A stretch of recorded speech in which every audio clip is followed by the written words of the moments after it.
back to the Freak Show. Bumpy McSquigums here. I want to thank you all for joining me as I continue with my Let's Play of Pillars of Eternity, The White March. We're about to head south, I suppose. By the way, ladies and gentlemen, WAS and D do come back into play as camera movement in Pillars of Eternity 2. I kind of, sort of want to reconfigure all the buttons here to make it match that, but I think I'm not going to. I'm going to try to get used to this for now, but know that I'm very, very eager to play some Pillars of Eternity 2 with the WAS&D moving the camera around. Also, if you guys are looking for the next episode, I was going to record it today being Friday evening, and try to upload it with the next group of uploads, but I think I'm going to wait until tomorrow to get it done. I just don't have enough time to do everything that I want to do, and that's going to be the one short of what I want to get done. So there you have it. Northwest to Gyron's Grasp, south to the Gilded Vale. We're heading to the Gilded Vale. Let's go. It'll take me 8 hours. Let's go. Let's get it done. Rangers' animal companions can be directly selected through their icon overlaid on top of their ranger. That was my option 2, by the way, folks, and it may be what I choose. Not sure. I might still play through as a druid. Don't know, but that was the kind of the front runner for a while. I was going to play as a ranger with an animal companion, but I decided against it. And I went with the druid, so whether that's good or bad, I guess that remains to be seen. But either way, welcome to Gilded Vale. It does not look like a very lovely or cheerful place, especially considering that horrible tree monstrosity there. That is a lot of dead bodies on a tree. Oh, and we have 3 dudes walking at us. You must be one of the new settlers. Welcome to Gilded Vale. You'll be pleased to know that we've had some recent vacancies here. A man approaches you, his skin as dull and gray as the desolate village behind him. He scans you with sunken, lifeless eyes. His voice is a dry croak. He glances at the gnarled, lifeless monstrosity of a tree next to him. Do you welcome everyone this way? The only answer you hear is the buzzing of flies from the tree. Of course, we'll need to make some inquiries first. The inestimable Lord Radric VII has taken great pains to insulate our town from Widewind's legacy. Have you ever sired a Hollowborn child? His gaze swivels back to you. He appraises you over half-moon spectacles and scratches his chin. What are you talking about? An infant born without a soul, of course. Oh, okay. Lord Radric has made it his first priority to eliminate this scourge from our village. Okay, that's fine. Not sure, but I haven't really sired any hollow-born children. I should or warn any. you, stranger. Here in Gilded Vale, we have a special place for dissidents, charlatans, and those who would hide a curse in our midst. He's on to me, folks! He knows I'm a dissident. That's bad. He steps to the side and inclines his head ever so slightly toward the deformed tree. His lordship's wife is with child and due any day now. Without his approval, I shan't be able to find you a permanent settlement. It will have to wait until after the birth. He folds his arms. We can continue our interview then, after the bell tolls from Radric's hold to signal my lord's new heir. In the meantime, you can find temporary accommodations at the inn just southwest of here. Okay. I've been feeling strange ever since a close call with the Beowick. Is there someone in town who could help me? Whatever your problem, it sounds like a matter for an animancer. Huh. However, the only animancer in Gilded Vale isn't in any condition to speak. Consider yourself fortunate. After she failed Lord Radric, we saw to it that she wouldn't profit from the misplaced trust of others. A bad cure is often worse than none at all. Okay. The magistrate frowns. He points at a body hanging from the tree. So one of these was the animancer, and then he sneered when he talked. But if you're set on finding a bottle of troll piss or a dead Audra pebble to rub on your forehead, you're welcome to check her pockets. A little corpse stink is nothing when you're digging for shit. Huh. My advice, however, is to be satisfied that you escaped and leave it at that. This guy is a very lovely guy. Urgiet? I am a fan of him. Not a fan. You said something about Hollowborn and Widewind's legacy before? He blinks. I forget that you foreigners do not have this curse in your homelands. The Hollowborn have been a scourge upon Deerwood for almost 15 years now. He lowers his voice to a whisper, children born without souls. He shakes his head. Pitiful, dumb things that breathe, barely, but do not truly live. Some say the Hollowborn are a disease. Some say they are a punishment from the gods. He raises his empty hands. In truth, no one knows. But they began spreading after the Saints' War, and so the name Waidwin's Legacy stuck in honor of that foul, blasphemous pretender. His voice shakes with vitriol. I see. Lord Raedric's decrees may seem strict at times, but he has our best interests at heart. Well, before I got here, I saw several people conducting a strange ceremony near some ruins. In regard to carefully. You'll want to mind where you mention that. Trespassing on Ngwithan ruins is illegal, not to mention dangerous.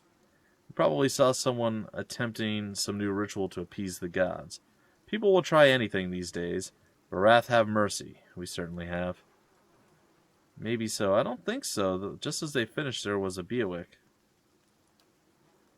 He polishes his spectacles on his sleeve. If you'd been that close to a Beowick, you wouldn't be standing here. Well, goodbye. Keep out of...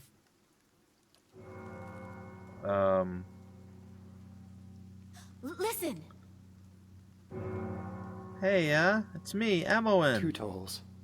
Let that be the last. 2... 3. Oh boy. Gods have mercy. What does that mean?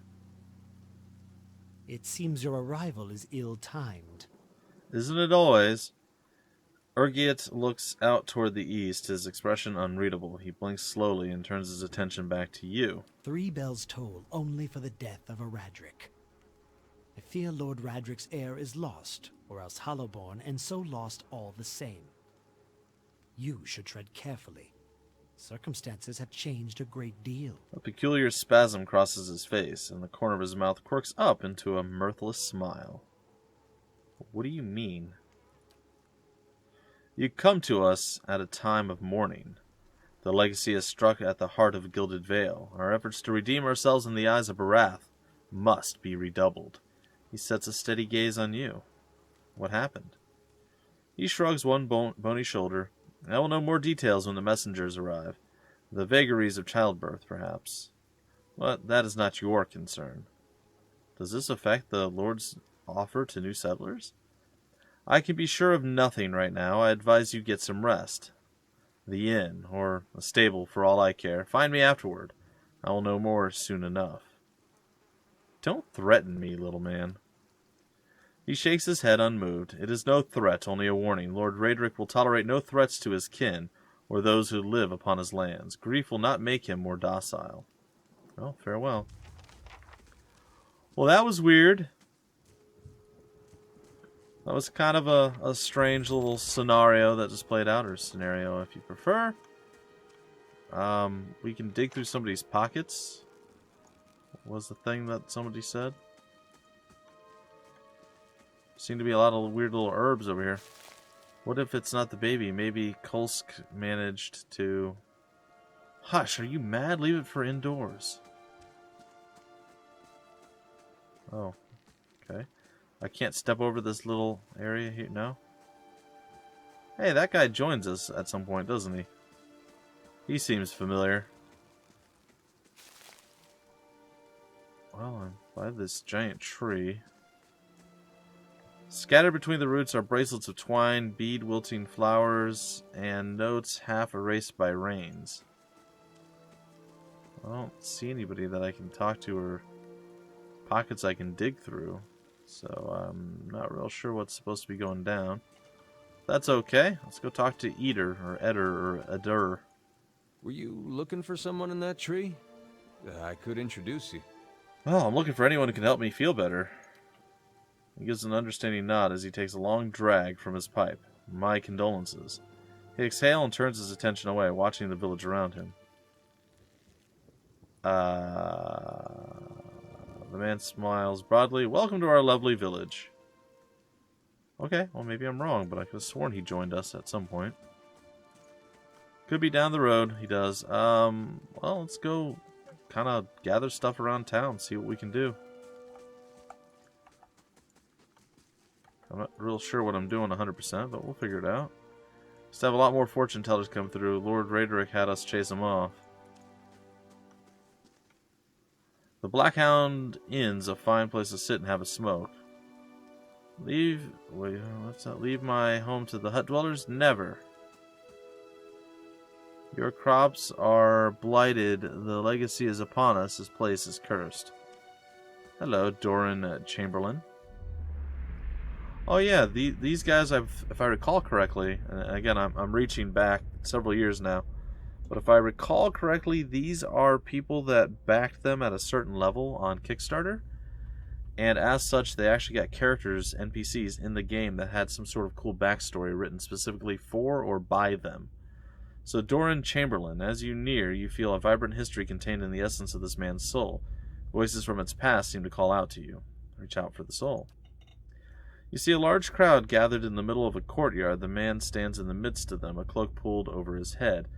Holding it closed around his neck, the crowd is congregated around a platform, and they all watch, transfixed as a man is led to the platform, flanked by 2 city guardsmen. The man is shackled hand and foot, but carries himself as a nobleman, not deigning to even glance at the crowd. The cloaked man pulls his cover closer around his face and turns to leave, hunching over to avoid being seen. A crier on the platform unrolls a parchment and begins to read, but the man pays no attention, intent on getting away from the courtyard. The crier's voice grows louder and more intense as he reads, and voice from the crowd start to punctuate his sentences. The jeers and shouts grow more frequent with each one. The cloaked man flinches and his shoulders droop.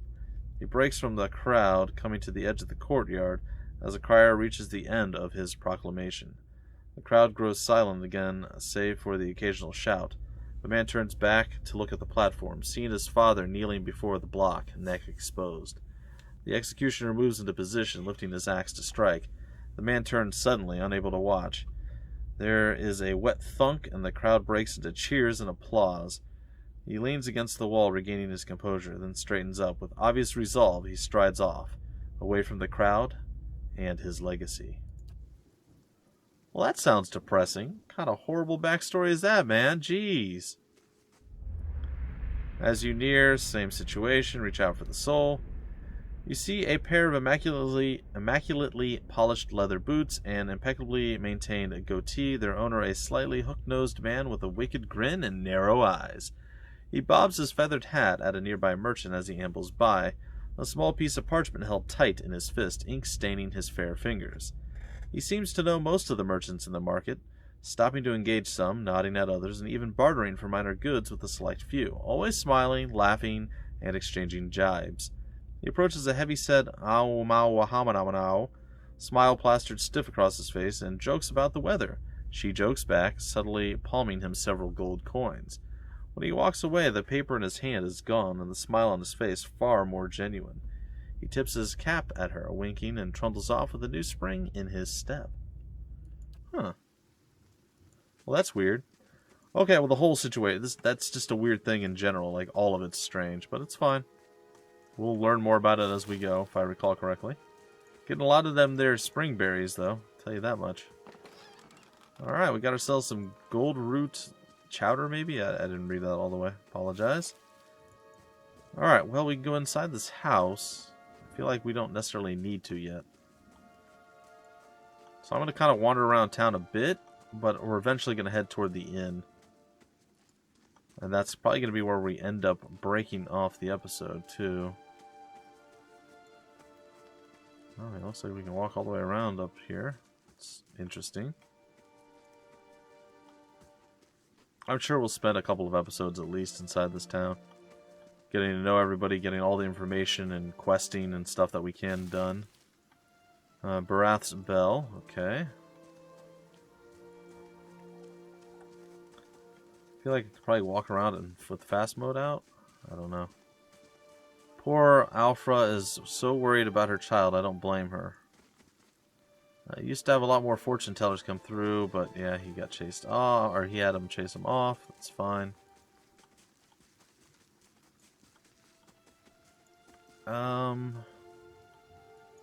Yeah, I guess we can go up here. There's another place here. Well, we got some ale and something else. Don't really want to go into houses. I don't know why I decided to click on that one in particular. We have Naunton and Ingroad. Wasn't Naunton somebody... You know what? Again, I have this feeling like bad stuff could potentially happen if I start talking to the wrong people at the wrong time. I mean, it might happen anyway. But I feel like we should be able to at least pull 1 or 2 people into our party before that happens. If things are as I remember. I think somewhere around the inn there's somebody that we can get in our party. Not necessarily guaranteed, but we could get them in there. Let's see what Theo Leon has to say. You see a pennant waving tall and sluggish in the wind, a rising sun embroidered on the banner, the vanguard of a small troop of paladins. The atmosphere is buoyant, if restrained, and their armor has not yet been tarnished by the elements. This expedition is fresh, young, filled with zest and zeal. At their head stands a commander, awkward in full armor, but determined in step. Despite the excitement of his fellows, he does not smile. There's a twist to his mouth, his countenance grim. He throws up a hand, halting his troops. Sorry about that, folks. Let's see here. Silence falls among them, revealing a dark thunder deep and low. He orders them to ready their weapons and spread out. Eyes dart from horizon to horizon, necks twisting to see the source of the sound. In the distance, dust and lightning rise from the ground as Stygian clouds race toward them overhead. The soldiers stand, only the staccato movements of their breath betraying their nerves. The commander closes his eyes, calling a blessing down on his troops. Invigorated, invincible, they wait as the enemy draws closer, poised to attack. Oh, well, that's fascinating, really. Alright, gonna run on down here. Apparently we're discovering new maps, which is interesting. Or like new areas of the map, because that's good and bad, I'm sure, for many reasons. Oh, what's going on over here? But we're getting experience, and that's the good part of it. What's going on? Aloth. I think this is the guy that joins us. Or maybe a potential guy. Maybe he doesn't guarantee join us. You see 4 people gathered by the door to the inn, their voices raised and chopping gestures suggest an argument reaching its climax. The first figure raises his hands for calm. His face is partially obscured by a hood, but his height and stature suggest an elf. I meant no offense. Let's put this matter to rest over a round, shall we? My treat. Hoping to soothe our pride with a few Adira coppers, eh? We don't need your coin. The others, 2 folkmen and an elven woman, don't look convinced. The woman crosses her arms, says what she said, and then spits at his feet. What's going on? An angry townsman. One of the other men points at the hooded elf. His eyes are red from drink, and but his gaze is focused, mocking us even while he shelters in our village. Just goes to show what these fancy Adiri manners are worth. We don't take to that kind of treatment, not from foreigners, and especially not from Adirans. Go on. Adirians? Say it again. I'm itching for an excuse. The second man thrusts his chin at the elf. He stinks of sour ale. Fie, you're itching for the kindling touch of your sister, you cocksfeather! Excuse me? What? I'll cut that barrel-licking tongue out of your head. Okay. A collective cry of outrage rises from the 3 locals. The second man snarls. This is a misunderstanding. I didn't say whatever it is you think I said. We've nigh quarrel. Horror and shock paint themselves across the elven man's face in broad, hasty strokes. He frowns and swallows. He plants his feet. Something surly and raw flickers through his eyes. That's where you're wrong. So the elven woman draws a blade. I don't think attacking him is such a good idea. Back down, all of you. This is absurd. This is unnecessary. Wouldn't you rather be inside drinking than out here arguing? You're not going to take that from him, are you? I'm staying out of this one. I don't think attacking him is such a good idea. The 3 drunks scowl at you. And why is that? Because you have to deal with me. See, if someone's baiting you as obviously as he is, it's generally wisest to walk away. I kind of want to beat him to death. I don't know. I'm feeling very bloodthirsty lately. I'm sure you guys get that way from time to time. You just want to murder somebody in real life and then just bury their body or hide it, eat it. I don't know. Whatever you want to do. Me personally, I don't like the taste of human flesh. All the times that... I'm kidding. Sorry. Alright, if anyone's baiting you, you have to deal with me. They look at each other. One of the men gives the other two a warning shake of his head before turning to you. We're done for now, but this one better watch his step around here because we're not going anywhere. Alright, with a final scowl at the elf, he turns to leave. I wanted to fight you guys, not have you walk away like cowards. As the three stumble away, the elf turns to you, the tension almost gone from his smooth face. Not quite how I hoped to get to know the neighbors. Thank you for your timely assistance with that awkward situation. You mean for making them pee their pants? You're welcome. Well, that is one way of putting it. Thank you. He straightens his hood, and you note the remains of frayed embroidery on his gloves. His boots are caked with dirt of many months' travel, but the leatherwork beneath is sturdy and fine. Well, I suppose introductions are in order after that little fiasco. Aloth Corvisor, at your service. Uh-huh. Tell me about yourself, friend. Well, I'm a wizard by training, and an adventurer by necessity. I was born in the Seathwood, part of the mainland of the Adir Empire, and both of my parents served the nobility, which afforded me an education for which I am grateful. However, there were no open positions in those houses, and so I decided to seek new means in a new land. Fair enough. And how exactly did you come to be here? Well, I was traveling with a caravan, but we were separated near some ruins. In Gwithan ruins? Well, those can be dangerous places during the best of times, which these are not. In half the locals would arrest you for trespassing, and the rest would kill you outright. I'm curious. What exactly did you find there? He leans closer, and then he says that. Several hooded figures appeared to be operating a strange machine. Be a wick? And you survived? I've heard such a thing was impossible. But it seems you either have a knack for timing or the favor of the gods. He regards me with a new interest. What are you doing in Gilded Vale? An excellent question. He folds his arms I and came looking frowns. for fresh air and cheap land. Instead, the magistrate gave me directions to the inn and a story about the local lord's expectant wife. Looking toward the center of But town. I take it that's a familiar tale. He cocks his head looking at you. Yep, it is. And you, like you said, I'm also a settler. I've been experiencing strange things of late. I'm looking for an expert on souls. Indeed. The local lord has searched far and wide for similar specialists. He has rid himself of them almost as desperately. His eyes flicker when he looks you up and down. He nods at the gnarled old tree in the center of town. His darting glance takes in the tumbled-down buildings and the fallow, rock-strewn fields. I expect that such expertise would be best sought elsewhere. Just how did you manage to cross those three drunks? I'm afraid that was a matter of misunderstandings and mistranslations. It doesn't help that people in these parts remember their war with Adir like it was yesterday. He tenses his fingers and looks away. Well, you did tell the one man to go do bad things with his sister. You did make a rather lewd suggestion regarding one of the aggressors and his own sister. Yeah, that one. That. He clears his throat and adjusts his sleeves. As I tried to tell them, they misheard me. Happens all too easily after a few pints. And the accent doesn't help. I see.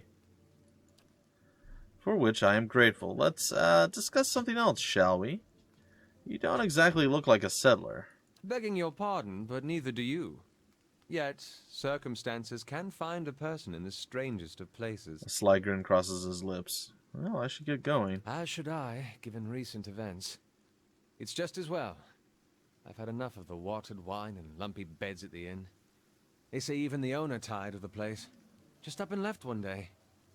It explains quite a lot about the upkeep. He wrinkles his nose. Perhaps I could join you. I could use a change of scenery, and I find it's better to travel in numbers. He gives you a guardedly hopeful look. So do I. Let's go. Excellent. I shall follow you. Thank you. Aloth, we have our second companion now. I believe he sticks with us for the rest of the game. Or at least for a very, very long while. So there we are, ladies and gentlemen. Aloth has joined. We got a player named Gus. We're feeling pretty good. I think I'm going to break off this episode here. And in the next episode, we will dive into the inn, go around, talk to everybody, get everything done that we can. and see where that puts us. I hope you guys enjoyed, and I will see you... Probably going to start alternating videos, by the way, folks, in case I didn't mention this. I think what I'm going to do is, like, I'm going to post a video of Pillars of Eternity, and then the next video will be something different, and then the following video after that will be Pillars of Eternity, and so on and so forth. So it's going to be Pillars, something else, Pillars, something else, Pillars, something else, so on and so forth, all the way through until release of Pillars 2, I guess. And speaking of Pillars 2, or Pillars of Eternity 2, Deadfire, my next episode in the pre-release beta coverage access early thingy that I'm doing, it will probably be dropped on Saturday at some point, because I was hoping to get it done tonight, don't have the time, so unfortunately that's just not going to happen. But either way, you guys will get it soon. And there'll be another one shortly following that, probably the next day or two after. So, either way, folks, until the very next episode, which should be relatively soon, my name is Bumpy McSquigums. Thank you so much for stopping by the Freak Show, and I will see you later.